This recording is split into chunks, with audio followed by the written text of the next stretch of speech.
Donc, si vous avez des problèmes de son, vous avez la possibilité de joindre le webinaire par téléphone. Donc, on va vous mettre le numéro de téléphone avec le code de la réunion. Euh, voilà, comme ça, s'il y a un souci, vous pouvez toujours accéder à ça. On va vous demander de poser vos questions dans le chat. Faut pas hésiter. Et puis, comme ça, on pourra les voir et répondre quand on a le temps de questions. Et puis, on va vous demander, pour ceux qui peuvent, de préparer un smartphone parce que on a décidé avec Simon de faire une conférence assez participative et donc pas descendante. Du coup, on va vous demander donc de préparer un smartphone pour avec un scanner de QR code et puis vous allez voir un peu ce qu'on vous a préparé. Donc aujourd'hui, on vous présente les résultats d'une étude qui a été menée par Mathieu Aubeuf, qui a été notre stagiaire et qui est maintenant chez Montbéliard d'Association, sur la résilience en élevage, du coup, en race normande. Donc, on va commencer par directement, quels objets, selon vous, pourraient le mieux définir ou symboliser les deux termes. Donc, je vous laisse faire un mot par texte. Donc, un mot pour définir la robustesse, un objet pour définir la robustesse, et puis un objet pour définir la résilience. Et puis, je vais passer à Simon, la parole à Simon pour qu'il vous explique un peu comment on va faire pour récupérer vos réponses. Alors, en fait, ce qu'on va vous proposer, donc, c'est, comme disait Justine, que chacun utilise son téléphone portable ou un ordinateur. Alors, il y a deux façons de procéder. Soit vous allez, l'option qui est proposée à gauche, c'est sur le site menti.com et vous rentrez le code qui est indiqué à l'écran, donc 54 85 52 4. Ou alors, pour ceux qui ont un téléphone portable avec un lecteur QR code, vous pouvez directement scanner le QR code qui est affiché aussi à l'écran. Et moi, pendant ce temps-là, je vais lancer du coup le petit test en direct. Voilà.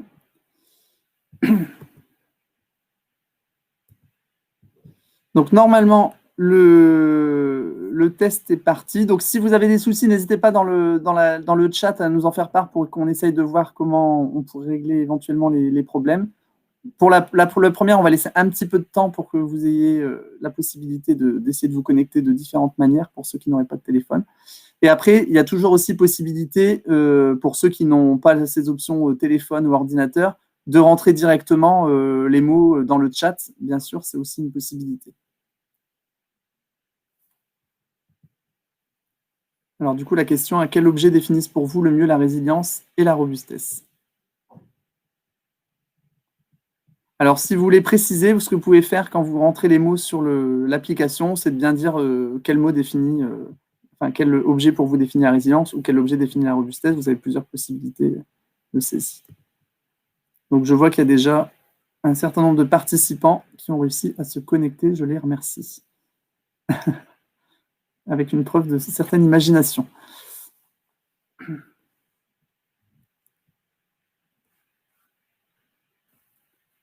Alors, je vais laisser encore afficher quelques instants le code et je vais le mettre aussi dans la conversation.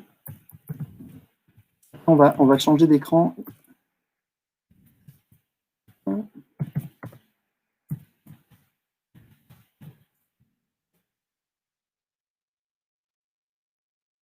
Donc, on va basculer du coup, on va commencer à regarder un petit peu ce qui s'affiche à l'écran de ce que vous avez mis.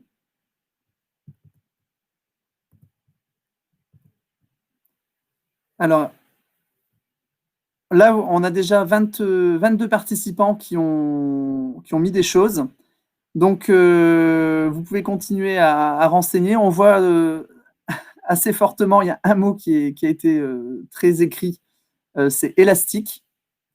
Il y a un deuxième mot qui a été écrit plusieurs fois, c'est le roseau. À l'inverse, donc on a roseau pour résilience et on voit aussi chêne pour robustesse. Il y en a qui ont mis la pierre, il y en a qui ont remis le chêne, il y en a qui ont mis la roche, il y en a qui ont mis le caméléon. Mais donc le élastique avec ou sans accent aigu est le mot qui revient le plus. On va laisser encore 1 minute ou deux. Il y a déjà 25 personnes qui ont participé. Bon, ouais, 26. Je laisse encore 2-3 minutes.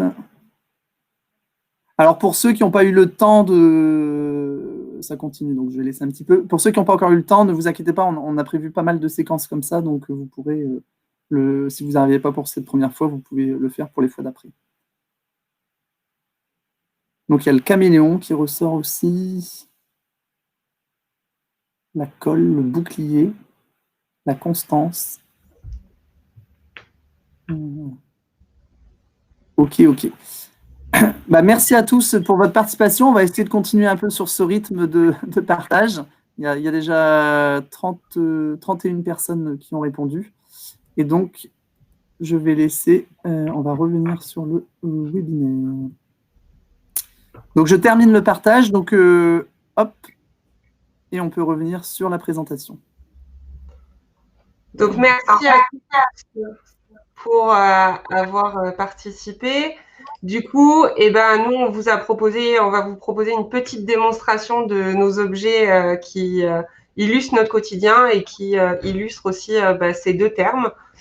Donc, Simon, vas-y, avec la robustesse. Alors, effectivement, la robustesse, vous êtes plusieurs à l'avoir cité, hein. Là, nous, on a pris des objets du quotidien. Donc, le plus simple, c'est le stylo. Pas mal d'entre vous ont choisi le chêne, ce qui nous convient tout à fait. Donc, que ce soit le chêne ou le stylo, c'est effectivement par rapport à une sollicitation extérieure, à un aléa extérieur, de rester figé, de ne pas bouger, et donc de résister au choc extérieur. Donc là, c'est pour la robustesse. Et Justine, pour la résilience. Alors, pour la résilience, c'est pareil, c'est-à-dire que là, on va avoir un phénomène extérieur, donc on va s'adapter pour après, au final, revenir à son état de base.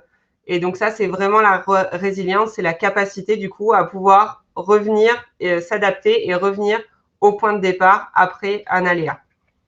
Donc le roseau qui a été cité par pas mal de monde est le bon végétal pour symboliser ça, effectivement. Donc, on remercie tout le monde et puis on espère que du coup, cette petite démonstration de 10 secondes vous aura permis de mieux capter ces définitions. Donc, la définition de robustesse, c'est en l'absence de modification de trajectoire, les systèmes sont qualifiés de robustes ou de résistants. Donc, c'est ce que vous a montré Simon. Et puis, résilience, c'est la capacité d'adaptation face à des aléas pour assurer la pérennité de l'exploitation laitière via des facteurs sociaux, économiques et environnementaux. Et donc, c'est ce que je vous ai montré avec ma règle super flexible. Donc, Simon, encore une séquence pour toi. Donc, même principe, hein, vous aurez compris, on refait la même chose que tout à l'heure. Donc, vous avez encore l'application Menti. Là, pour l'instant, c'est le même code ou le même QR code. Et je vais lancer la deuxième question.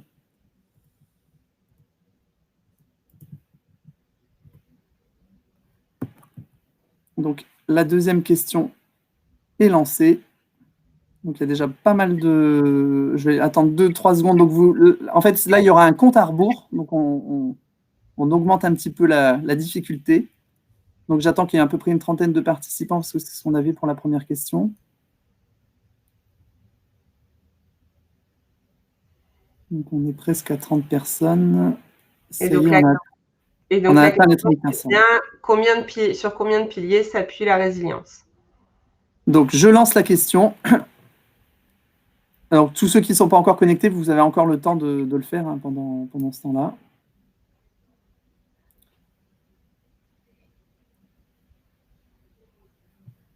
Donc là, c'était d'abord de savoir si c'est un seul facteur ou multifactoriel. D'abord la première question.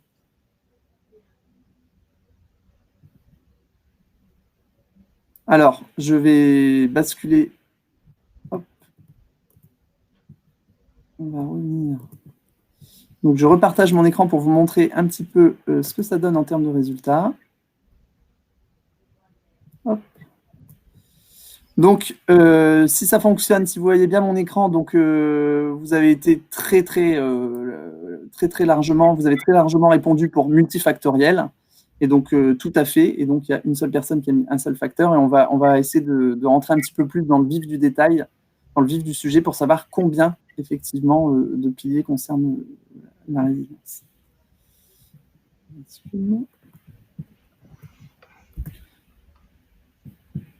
Donc, en effet, la résilience, elle est multifactorielle et grâce au projet Eurodairy France, on a réussi à donc dégager 5 grands piliers que sont la stratégie, l'humain, le technique, économique et l'environnement.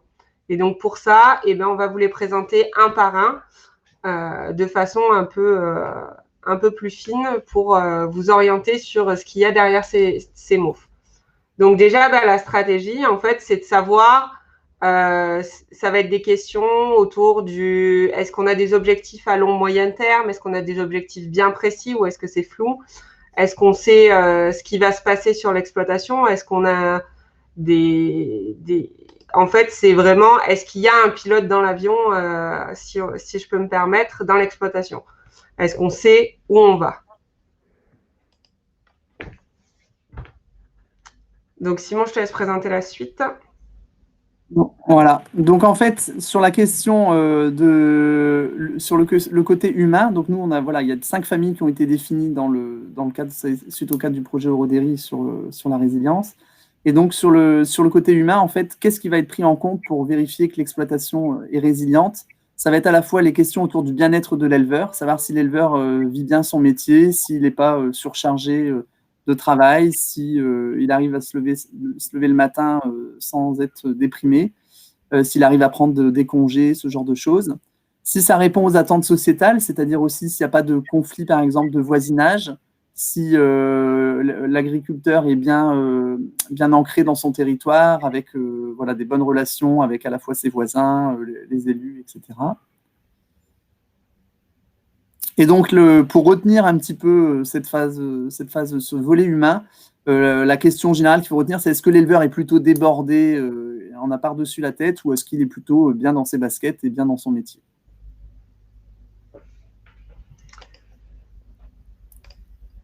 Donc après, pour la partie technique, c'est évidemment ce que vous avez l'habitude de travailler en cours ou dans vos études, ce que vous avez pu faire, c'est-à-dire tout ce qui est calculer la performance, l'autonomie, est-ce que l'état sanitaire du troupeau est bon, est-ce que la reproduction est bonne, est-ce qu'on peut jouer sur la génétique, voilà, toute cette partie-là. Et donc, c'est vraiment savoir est-ce que la performance est au rendez-vous de la technique, est-ce que ce qu'il investit dans sa technique d'élevage lui donne vraiment des bons résultats de performance ou pas. Voilà.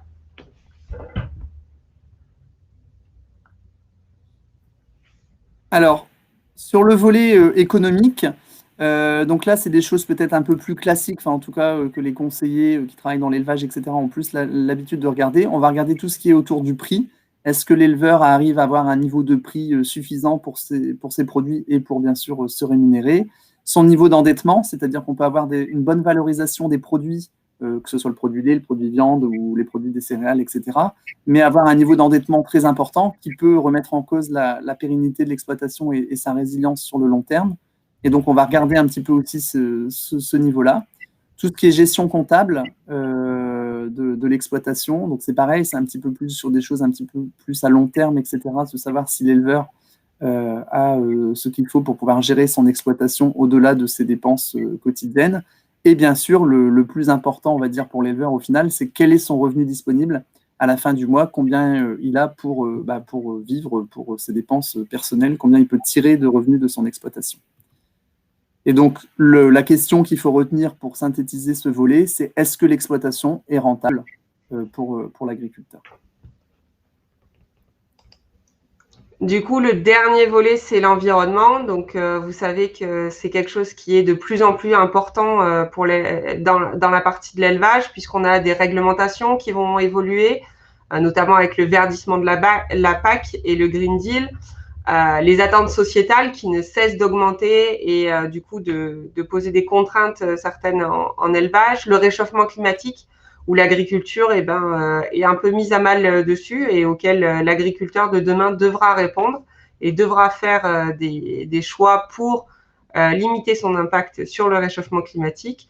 Et enfin, toute l'utilisation des produits vétérinaires et phytosanitaires, bien évidemment, avec les différents objectifs qu'on connaît, de réduire de 50% par exemple l'utilisation des produits vétérinaires voilà, c'est toute cette partie-là où on va jouer dans ce pilier environnement. Et l'idée, c'est bien de savoir si l'exploitation respecte l'environnement et donc si on est comme sur la photo, une exploitation qui est protégée et qui protège l'environnement.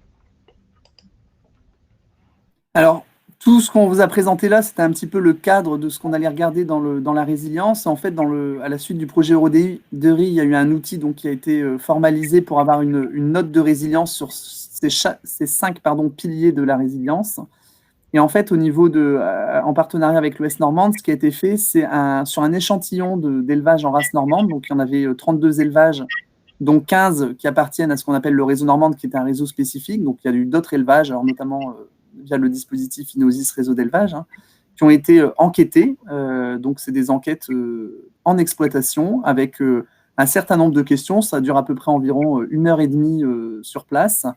Il n'y a pas énormément de chiffres à préparer. Il y en a quand même quelques-uns, bien sûr, pour les volets techniques et économiques, mais le reste, c'est plutôt sur du ressenti, du dire d'éleveur. Et l'idée, nous, sur l'échantillon, c'est qu'on a essayé de voir, bon, là où il y avait pas mal déjà d'éleveurs en race normande, donc c'est sur le grand ouest de la France, donc à peu près répartis de façon équilibrée entre Normandie, Pays de Loire et Bretagne. Mais à l'intérieur de ces régions, on a essayé aussi, bien sûr, de diversifier des éleveurs qui étaient plutôt spécialisés lait, c'est-à-dire qu'ils n'avaient pas d'autre atelier que l'atelier laitier, des éleveurs plutôt qui étaient en mixte, les viandes, donc un atelier lait plus un atelier d'engraissement, par exemple, de taurillon ou de bœuf.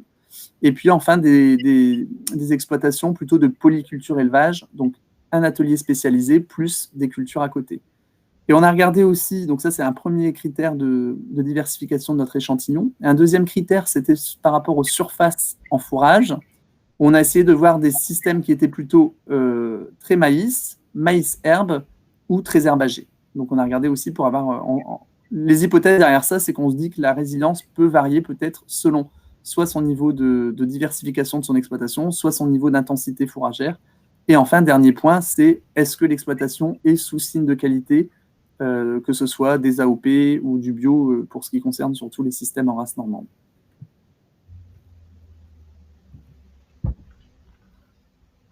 Donc là, du coup, ce qu'on va vous proposer, c'est pareil, de refaire un petit jeu.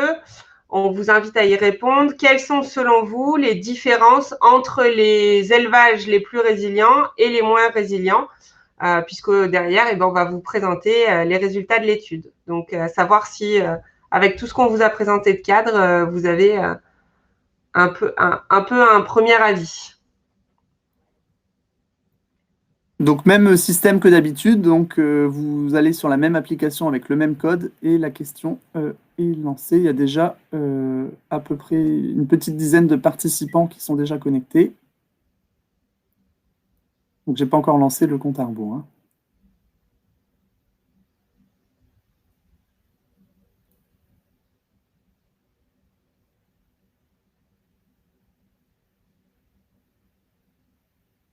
Donc, on a dépassé la dizaine. Je vais attendre un petit peu. J'ai l'impression qu'on va essayer de viser à peu près à chaque fois le même nombre de participants. Sinon, je pense qu'on va perdre du monde en route. Un petit peu de temps. On est arrivé à la quinzaine.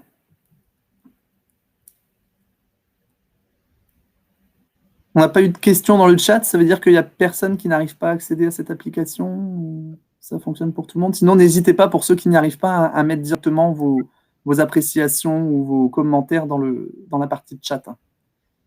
Donc voilà, on atteint presque la trentaine de participants, donc je vais pouvoir lancer le compte à rebours.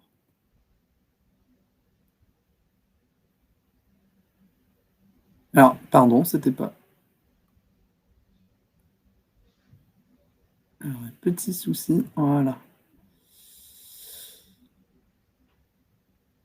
Maintenant. Voilà.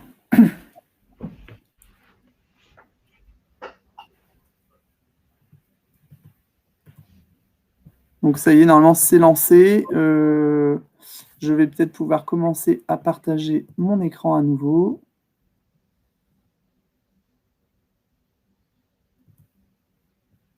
Hop.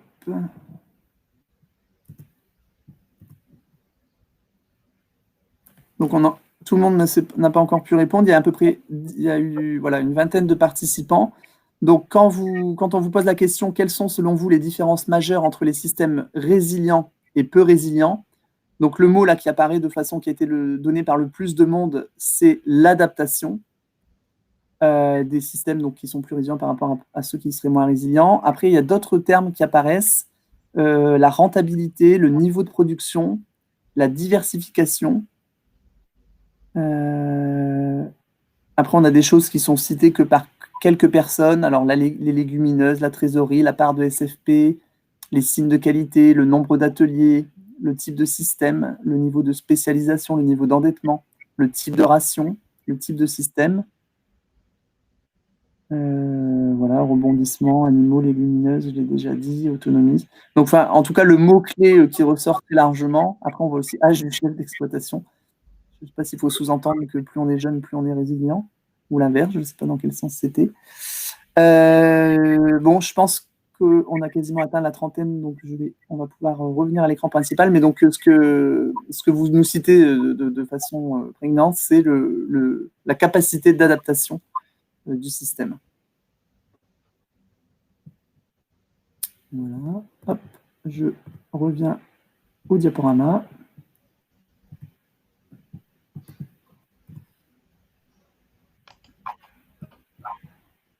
Donc, en effet, là, on a décidé de vous présenter les caractéristiques des 25% les plus résilients face aux 25% les moins résilients, donc sur les 5 piliers. Donc, si on commence par la stratégie, ce qu'on a vu, c'est qu'il y a, comme vous l'aviez cité, une histoire de diversification, puisqu'on voit que en moyenne, ce qui les différencie, c'est un écart d'un atelier quasiment. Ce qui différencie en termes de stratégie, c'est d'avoir une stratégie beaucoup sur une plus-value ortho, avec des ventes directes de lait, avec des ateliers de transformation, avec des passages en AOP, des passages en bio. Voilà, c'est toute cette partie-là, plus-value ortho, qui va les différencier en termes de stratégie.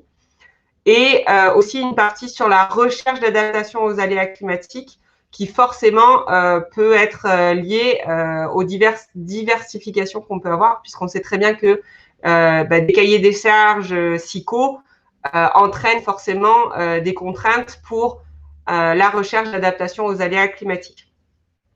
Ensuite, sur la partie technique de production, ce qu'on voit et ce que vous avez aussi plus ou moins cité quand je l'ai vu avec l'herbe et tout, et tous les autres mots que vous avez pu mettre autour de l'herbe, c'est l'autonomie fourragère. Forcément, les plus résilients vont avoir une meilleure autonomie fourragère, donc une meilleure marge brute herbivore de quasiment plus 90 € au millilitre, ce qui est quand même très conséquent. Des coûts de concentré et achat de fourrage qui sont vraiment différents, puisqu'on voit qu'on est à moins 26 € par millilitre, donc ça veut dire qu'on reprend sur la partie autonomie.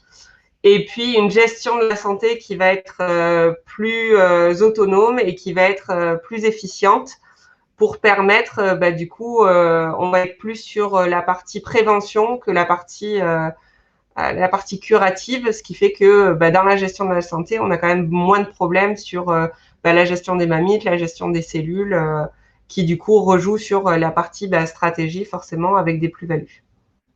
Voilà pour ces 2 premiers piliers. Et puis, je vais laisser Simon présenter les 3 autres. Alors, sur les autres caractéristiques des systèmes les plus résilients par rapport à ceux qui l'étaient moins, sur l'économie, on voit effectivement un revenu disponible en très forte progression pour ceux qui sont les plus résilients, avec quasiment plus 30 000 € par unité de main-d'œuvre. Des annuités, donc c'est les niveaux d'endettement, les annuités sur l'excédent brut d'exploitation de moins 35%, donc des systèmes beaucoup moins endettés.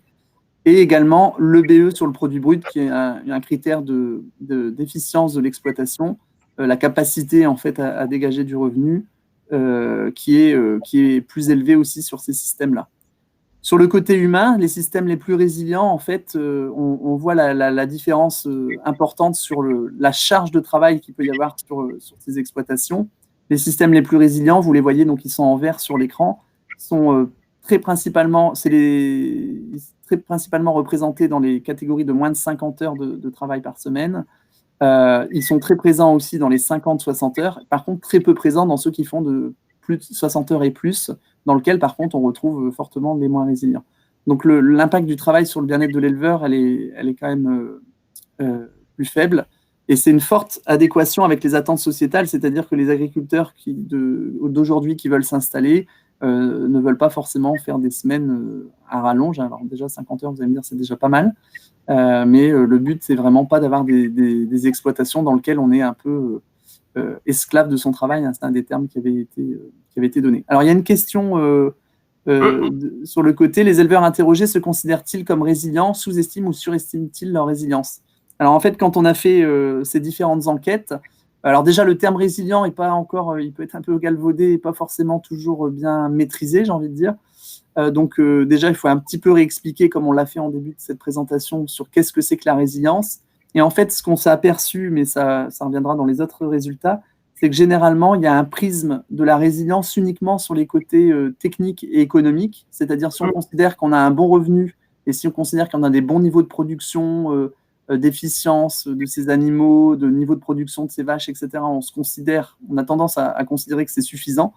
Mais on regarde beaucoup moins, alors qu'en fait, quand on creuse le sujet, on voit que c'est très important. On creuse beaucoup moins les aspects sociaux, notamment là, comme on vient de le voir, sur le temps de travail, etc.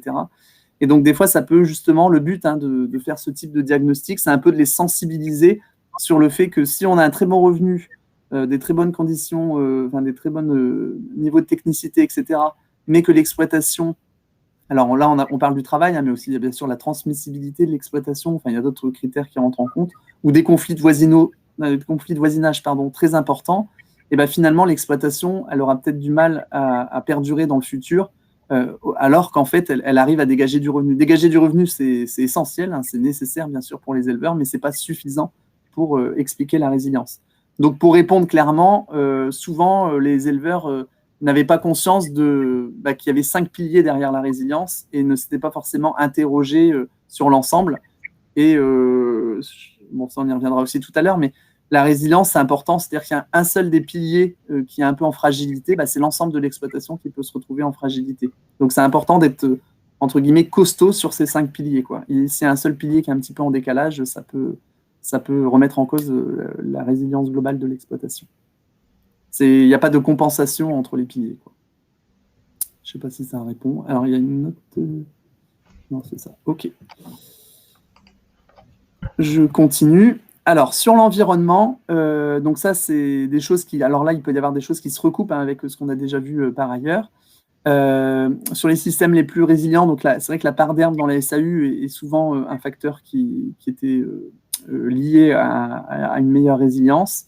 Le fait d'avoir des démarches en faveur de l'environnement, que l'éleveur a déjà pris en compte un certain nombre de choses pour améliorer, on va dire, son bilan par rapport à l'environnement.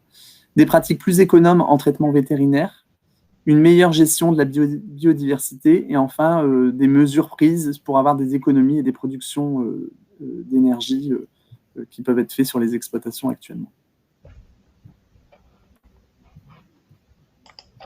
Donc, maintenant qu'on vous a présenté un peu les résultats entre les plus résilients et les moins résilients, et ben on vous remet à contribution en vous posant cette question. Si j'augmente ma part d'herbe, je joue sur quel pilier de la résilience selon vous?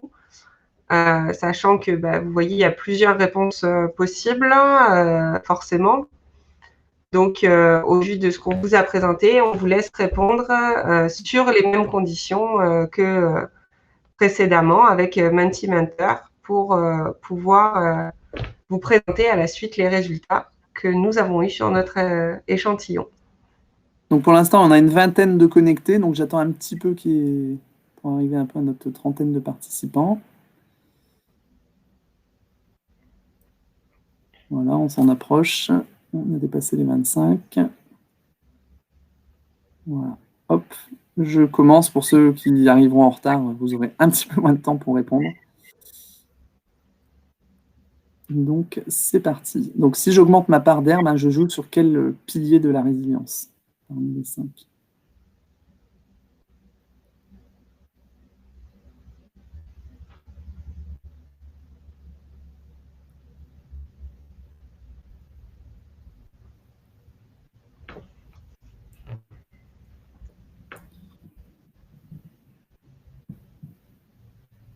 Donc, on va rebasculer. Donc, il y a déjà pas mal de gens qui ont voté.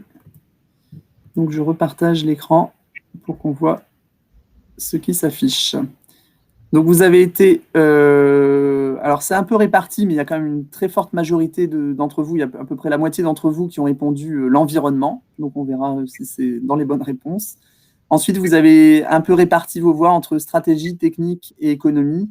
Et une seule autre personne a mis humain. Et en fait, les deux bonnes réponses, hein, vous avez la petite coche qui s'affiche, enfin les deux bonnes réponses en tout cas par rapport à notre échantillon, hein, sur quels sont au niveau par d'herbe, quels sont les effets qu'on a trouvés sur les piliers de la résilience, effectivement, sur les deux volets, environnement et humain. Et je laisse Justine vous expliquer pourquoi.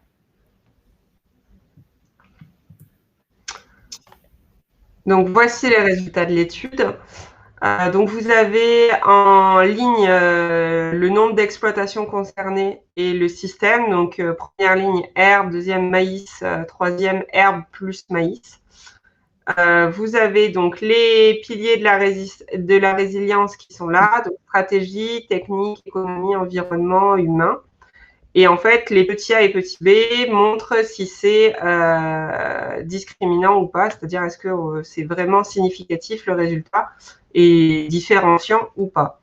Ce qu'on a remarqué du coup avec ces lettres, c'est qu'au final, par rapport à la stratégie, à la technique et à l'économie, les trois systèmes se vaut, puisqu'on n'a pas des notes significativement différentes.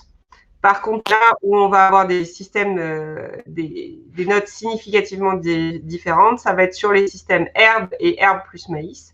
Donc, on voit bien qu'on a un effet du système fourrager sur les résultats humains et environnementaux, plus faible sur la partie maïs. Et on voit bien du coup qu'en fait, il y a une partie humain et environnement qui joue par rapport au maïs. Alors, vous pouvez développer humain. Alors, derrière humain, c'est donc ce qu'on expliquait, c'est-à-dire la charge de travail estimée de l'éleveur. Il y a la partie donc pénibilité au travail. Il y a toute une partie sur Donc, alors, il y a les vacances aussi. Enfin, c'est-à-dire, est-ce que l'éleveur a le temps de avoir des hobbies, des activités en dehors de son travail? Et puis, ce qu'on disait tout à l'heure, c'est qu'il y a aussi tout le volet acceptabilité avec ses voisins. Enfin, est-ce que l'élevage est bien intégré dans son territoire? Est-ce qu'il n'y a pas de conflit de voisinage, etc. Il y a aussi des aspects bien-être animal qui rentrent là-dessus. Voilà. Et donc, je pense que là, sur pourquoi il y a eu des notes meilleures, il y a plusieurs explications, enfin, il y a plusieurs parties, hein, je pense, qui rentrent dedans. Il y a le fait, donc ça, c'est plus des hypothèses, hein, parce que là, nous, ce qu'on a constaté, c'est que sur ces éléments-là, ils ont des réponses plus élevées, parce que sur les systèmes herbagés, globalement, il y a eu moins de soucis de voisinage, etc., que sur des surfaces en culture comme le maïs. Donc, c'est un peu mieux intégré, un peu mieux accepté par le voisinage. Et après, là, c'était plutôt ce qu'on disait tout à l'heure, des éleveurs plutôt bien dans leur basket. Alors, est-ce que c'est le système qui font qu'ils sont bien dans leur basket ou est-ce que c'est parce qu'ils sont bien dans leur basket qu'ils ont choisi ce système-là de la poule ou l'œuf? C'est un petit peu compliqué de savoir quel est le déterminant. Mais en tout cas, significativement, on a trouvé donc que c'est sur ces deux volets-là. Donc, le volet environnement, c'était peut-être un petit peu plus logique, on va dire un petit peu plus attendu. Sur le volet humain, on ne l'attendait pas forcément. On pensait peut-être même le trouver sur d'autres volets, que ce soit économique ou technique. Et finalement, là, les systèmes ne se distinguent pas. En tout cas, ce n'est pas statistiquement différent. Par contre, sur le volet humain, là, on a quand même effectivement des notes. Alors, vous voyez, c'est surtout le système, on va dire, très maïs qui se retrouve en différence. Les systèmes herbe ou maïs-herbe restent dans le même dans le même groupe au niveau statistique, ils ne sont pas différenciés entre maïs herbe et herbe. Après, il faut savoir que derrière humain, il y a aussi une grosse partie sur les attentes sociétales. Et donc forcément, on connaît les attentes sociétales actuellement et on sait que les consommateurs essayent de pousser vers de l'élevage à l'herbe plutôt que de l'élevage intensif au maïs. Donc ça joue aussi par rapport à ça. Donc, même si c'est là, on est bien sûr hein, sur des ressentis d'éleveurs. Hein, c'est-à-dire qu'on n'a pas demandé à leurs voisins. C'est bien l'éleveur, mais tel qu'il ressent ses liens avec le voisinage ou la société.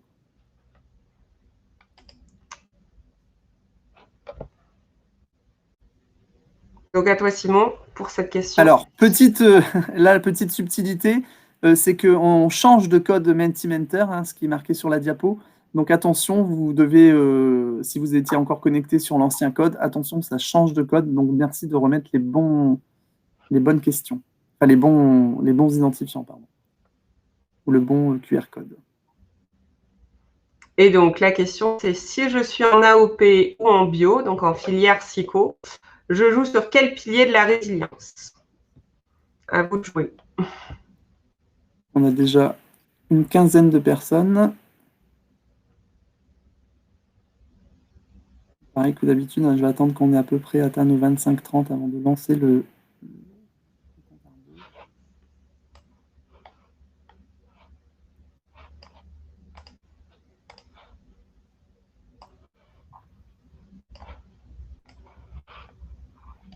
Donc voilà, on a atteint nos 25 personnes, donc je lance.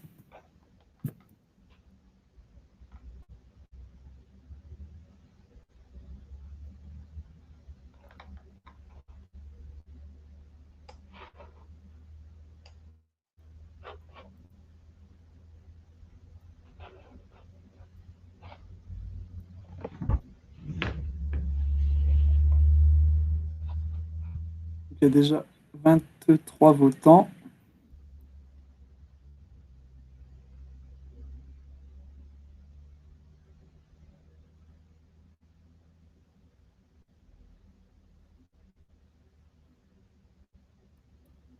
Donc au niveau des résultats, alors là, vous voyez, par rapport, alors c'est toujours, il faut relativiser par rapport aux résultats qu'on a trouvés dans nos 32 élevages, hein, on n'a pas la prétention d'être exhaustif sur les élevages, mais effectivement, vous avez mis sur la stratégie et sur l'économie, et c'est effectivement des choses sur lesquelles on s'attendait à avoir plus de différences significatives. Alors après, on verra, il y a des petites variantes entre AOP et bio, il peut y avoir des choses quand même différentes sur les systèmes AOP et bio. Mais par contre, en fait, les deux volets, là, c'est un peu les deux mêmes que précédemment. C'est sur l'environnement et sur l'humain. Donc, vous êtes minoritaire à avoir répondu sur ces deux piliers, mais c'est sur ces deux piliers, finalement, qu'on a trouvé des différences significatives dans notre échantillon. Donc, je reviens. Hop. Donc, on revient au diaporama. Donc, en effet, c'est sur ces deux volets. Donc, voici les résultats. Donc, en haut, vous avez des filières AOP.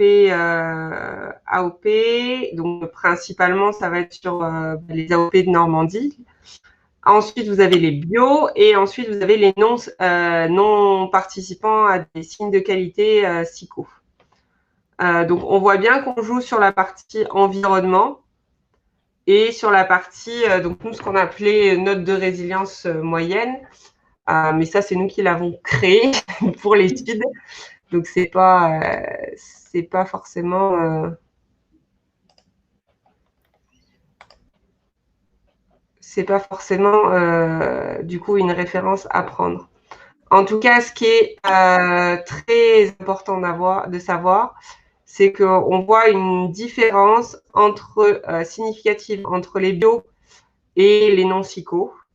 Et on va mettre les AOP au milieu, en fait. Donc, on a un effet sur le niveau de la résilience globale et sur le volet environnemental fort. Et après, ce qu'on voit, c'est quand même que la partie bio est, pour le moment, beaucoup plus résistante et beaucoup plus résiliente sur la partie environnement.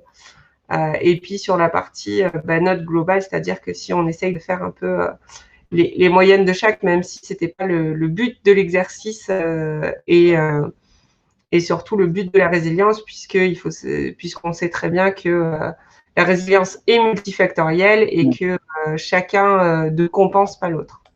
Voilà, les piliers ne se compensent pas l'autre. Et donc, qu'est-ce qui explique derrière, peut-être pour ajouter juste un petit point, pourquoi les bios, c'est sur le volet environnement? C'est ce qu'on a vu juste avant, c'est-à-dire que le fait de la part d'herbe, l'herbe étant un facteur favorable sur les notes sur le volet environnement, fait que les systèmes bio qui sont plus herbagés se retrouvent en fait dans cette catégorie-là et se retrouvent avec une meilleure note sur le côté environnement. Par contre, on aurait pu s'attendre à d'autres choses sur les autres volets, mais là, comme vous l'aviez mis, mais c'est pas ressorti. Alors, il y a une question? Ouais, pour répondre donc à la question, le calcul de la note moyenne, c'est juste une moyenne des 5 volets. Il n'y a pas eu de pondération parce que pour nous, chaque pilier a la même importance. puisque s'il y en a un qui va mal, et ben, tout le système peut tomber. Il n'y a pas de pilier plus important que l'autre.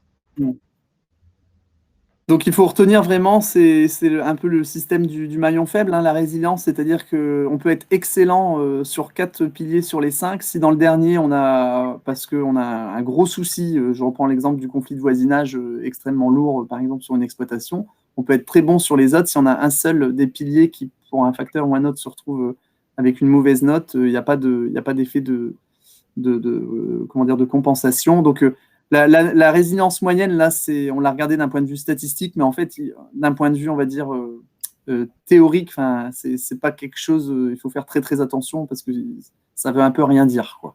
Tout seul, la note n'a pas d'intérêt en tant que telle, quoi. Et alors, là, il y a des questions aussi. Je vois, alors là, il y a plein de questions. Alors, attendez. Alors, pour les bio ont tout de même une meilleure note, ce n'est pas significatif. Alors, ce n'est pas significatif au vu du nombre qu'ils sont, puisque là, en fait, on n'avait que 4 exploitations en bio. Donc, par rapport à 12 exploitations ou à 6 exploitations, ce n'était pas significatif. Voilà. C'est pas ressorti significatif. Voilà, contrairement à l'environnement qui était ressorti de façon significative. Là, l'économie et la note n'étaient pas suffisantes pour que ça ressorte de façon significative, mais effectivement, il y a un effet. Donc peut-être que si on augmentait notre échantillon, on aurait un échantillon plus consécutif. Peut-être qu'on trouverait aussi des effets sur d'autres volets que les volets qu'on a trouvés là dans notre échantillon d'une trentaine d'exploitations. Alors, bonne note stratégique pour les AOP, l'explication. L'explication, c'est la partie mise en place de systèmes de plus-value hors taux, en fait. C'est principalement l'explication qu'on a pu y trouver, puisque dans la stratégie, on a toute une partie sur la stratégie pour la filière lait, avec les plus-values et la vente directe et les acheteurs. Et c'est vrai que voilà, les producteurs bio vont avoir une plus-value plus importante.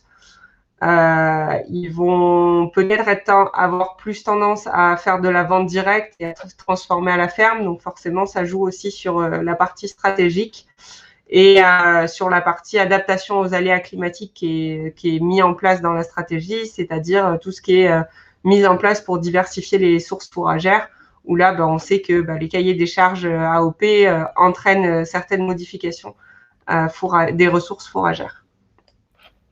Alors après, je crois que c'est là où nous, on a fait un petit couac, parce qu'effectivement, il y a Flore qui demande en quoi le volet humain est-il prégnant. Et en fait, là, statistiquement, il n'y a pas de... Non, les biais sont effectivement un peu plus élevés, mais ce n'est pas significatif, statistiquement significatif. Donc ça, c'est dans nous qui avons fait un petit couac. Ouais, il y a un petit merci d'être vigilant. Donc voilà, y a-t-il d'autres questions par rapport à ça, ou est-ce qu'on peut passer à la prochaine question à vous poser? Bon, donc on va passer à la suite. Donc maintenant, on est quand même sur une conférence OS Race Normande Institut de l'élevage. Donc évidemment, il a fallu qu'on teste un peu pour l'emblème racial.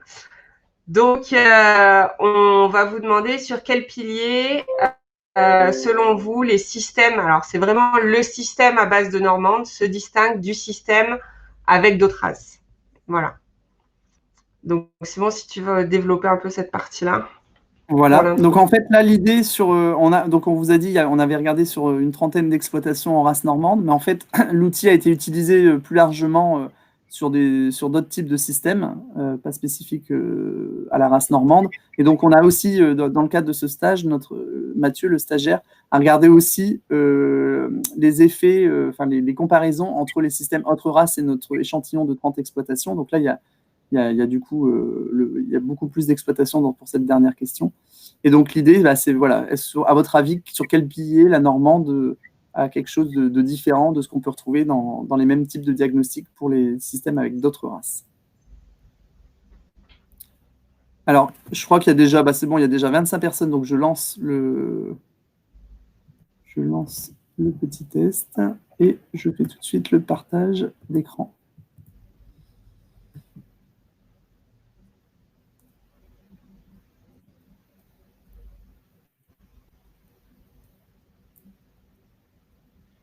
Donc, pour ceux qui sont en retard, il vous reste à peu près 15 secondes pour voter.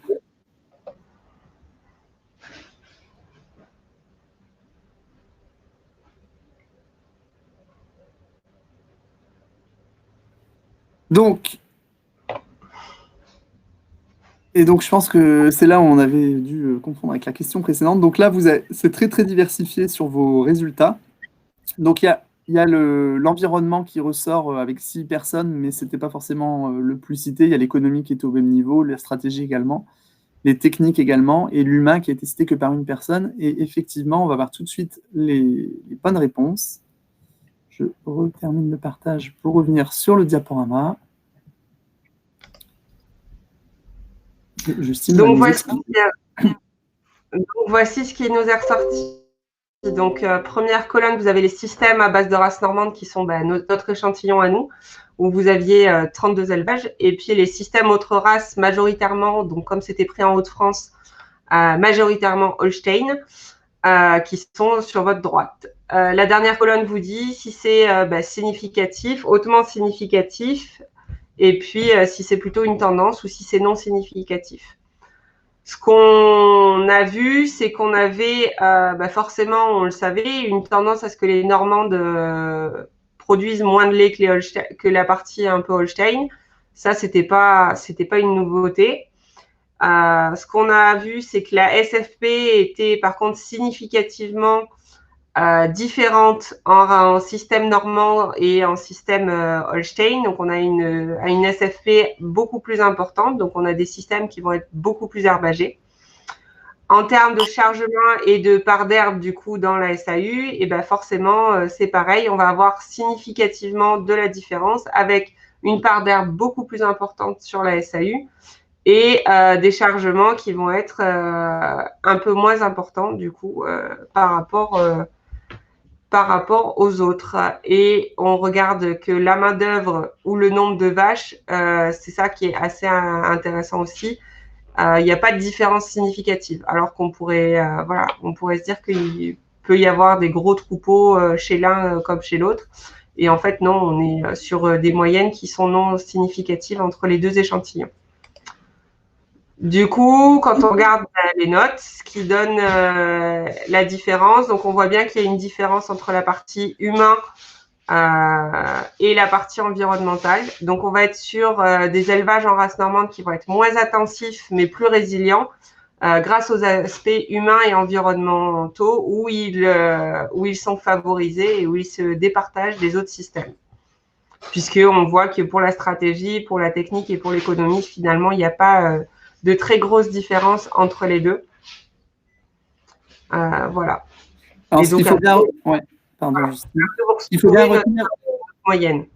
Voilà, ce qu'il faut bien retenir, c'est que en fait, les systèmes en race normande se retrouvent du coup, ce qu'on a vu sur les autres tout à l'heure, hein, ils sont en moyenne plus herbagés, ils sont plus souvent sous signe officiel de qualité. Et donc, en fait, c'est un peu aussi toutes ces composantes dans notre échantillon de nos 32 exploitations en race normande qui expliquent à la fin, on arrive sur ce niveau de note. C'est-à-dire que les éleveurs qui ont choisi la normande, souvent choisissent la normande dans un type de système donné. Et c'est autant la race que le système, finalement, qui explique la note finale, quoi. Donc, du coup, on vous laisse maintenant passer aux questions, puisque du coup, vous pourrez retrouver le replay donc, de toute cette conférence sur le site de l'Institut et sur notre chaîne YouTube, puisqu'on a créé la chaîne YouTube de l'OS Race Normande. Et je vous invite à aller voir, parce qu'on a déjà mis plusieurs vidéos à l'occasion du démarrage du SPACE, notamment pour présenter la race et puis pour présenter son standard. Donc, n'hésitez pas non plus à aller voir si vous vous intéressez à cette race. Et donc, voilà. Donc, maintenant, vous avez libre cours au chat et donc, posez-nous toutes les questions. Et puis, n'hésitez pas à nous dire si ce style de présentation vous a plu aussi. Donc, en Normande, il y a davantage de psycho, mais ça n'influence pas le volet stratégique. Savez-vous pourquoi ? Alors, il y a peut-être une première réponse par rapport à ça, c'est qu'en fait, comment on a mesuré le volet stratégique? En fait, on vous a dit, hein, c'était sur des ressentis d'éleveurs. Et donc, en gros, on leur a demandé est-ce qu'ils avaient, déjà, est-ce qu'ils étaient en capacité de définir une stratégie pour leur exploitation? ou est-ce qu'ils étaient à moyen terme, long terme, etc. Et est-ce qu'ils avaient un peu des indicateurs, est-ce qu'ils regardaient des tableaux de bord, etc., pour aller vers plus ou moins un cap. Et en fait, effectivement, qu'ils soient en SICO ou pas en SICO, les éleveurs n'ont pas forcément répondu de façon différente. C'est pas parce qu'ils étaient en SICO qu'ils avaient une vision stratégique plus élaborée. Ils n'avaient pas forcément davantage de vision d'avenir sur leur système. Et en fait, alors le côté, j'allais dire subi, c'est peut-être pas le bon terme, mais en fait, qu'ils soient en SICO ou pas, c'est pas forcément quelque chose qui a été c'est pas une stratégie en soi d'être en SICO. Les éleveurs sont dans une zone, ils ont la possibilité de faire en SICO, leur laiterie leur propose, et ils rentrent dedans, mais c'est pas toujours lié à un changement stratégique, etc. C'est pas voilà, ça n'entraîne pas forcément une modification majeure de leur système, etc. C'est plutôt à la rigueur sur des nouveaux élevages que ça pourrait arriver, ou ceux, à l'inverse, qui abandonneraient la SICO pour partir sur autre chose, où là, ils peuvent se poser ces questions-là. Mais on va dire pour ceux qui sont en routine, voilà, ça fait partie du paysage, mais ce n'est pas forcément quelque chose qui est remis en question tous les 4 matins, quoi. Voilà, et puis il y a surtout une partie où des fois la SICO, ils la voient comme une conséquence pour l'économie et ils pensent pas forcément à un aspect stratégique quand ils acceptent. En fait, les éleveurs vont voir le prix du lait augmenter parce que c'est quelque chose qu'ils peuvent sentir de suite, mais ils vont peut-être pas forcément penser à la stratégie que ça peut impliquer derrière et à long terme comment ça peut faire évoluer leur élevage. Alors, c'est vrai que plus les cahiers des charges sont complets, plus il y a de choses dedans, etc., enfin, que ce soit sur les effectifs en race normande, sur la part d'herbe ou des choses comme ça, plus, à mon avis, ça risque d'évoluer dans le futur. Pour l'instant, ceux qui étaient, on va dire ceux qui continuent à y être, c'est ceux qui étaient là déjà hier et ils ont évolué progressivement, mais sans forcément que ce soit réfléchi à l'échelle de leur propre exploitation.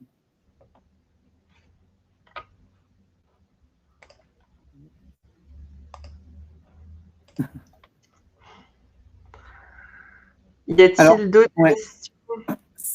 Enfin, on va voir s'il y a encore une autre question ou pas, mais sinon, pour ceux qui se posent des questions plus sur la méthodologie, parce que bien sûr, là, on est passé extrêmement vite sur l'outil qui a été utilisé, sur la façon dont sont calculés les critères, etc. Il y a aussi, bien sûr, des éléments disponibles, que ce soit sur les sites de l'OS, de l'Institut de l'élevage ou des chambres d'agriculture.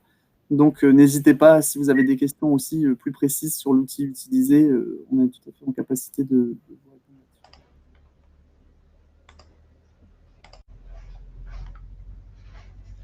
Alors, du coup, ça fait écho à ça.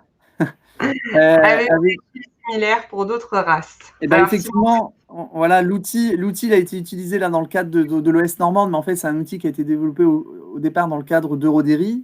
Donc, Eurodairy, c'était dans plusieurs régions françaises, donc Bretagne, Normandie, Hauts-de-France, Rhône-Alpes. Et donc, en fait, il y a eu un certain nombre de tests. Donc là, c'est pour ça qu'on avait déjà 15 exploitations hors de notre échantillon. C'est des exploitations qui ont été faites dans le cadre d'Eurodairy. Donc, effectivement, il y a des chiffres similaires pour d'autres races. Après, le critère race n'est pas un critère qui est renseigné en tant que tel dans l'outil. Donc, c'est pour ça qu'on a mis autres races. Donc, c'est les races majoritaires françaises, mais sans que ce soit, on ne sait pas si c'est 100% en Primolstein, 100% en Montbéliarde, etc. Donc, selon la localisation ou autre, ça pourrait peut-être se retrouver, mais on n'a pas, c'est pas une donnée d'entrée du système.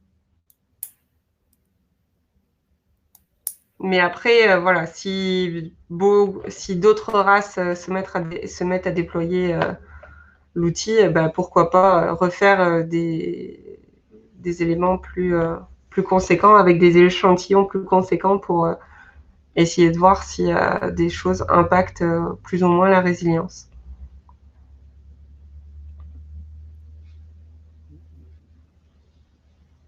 J'ai l'impression qu'il n'y a plus trop d'autres questions, donc on va peut-être pouvoir conclure là et rester dans le timing. C'est ça. Donc, vous allez recevoir à la suite, donc déjà, merci de votre présence.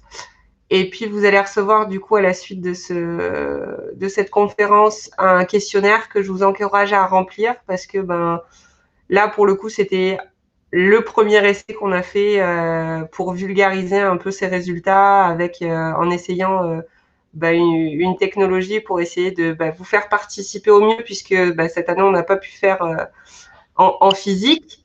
Donc, on aimerait bien savoir si la méthode a plu et si du coup on peut se permettre de refaire ce genre d'animation pour revulgariser certains résultats qu'on a. Voilà.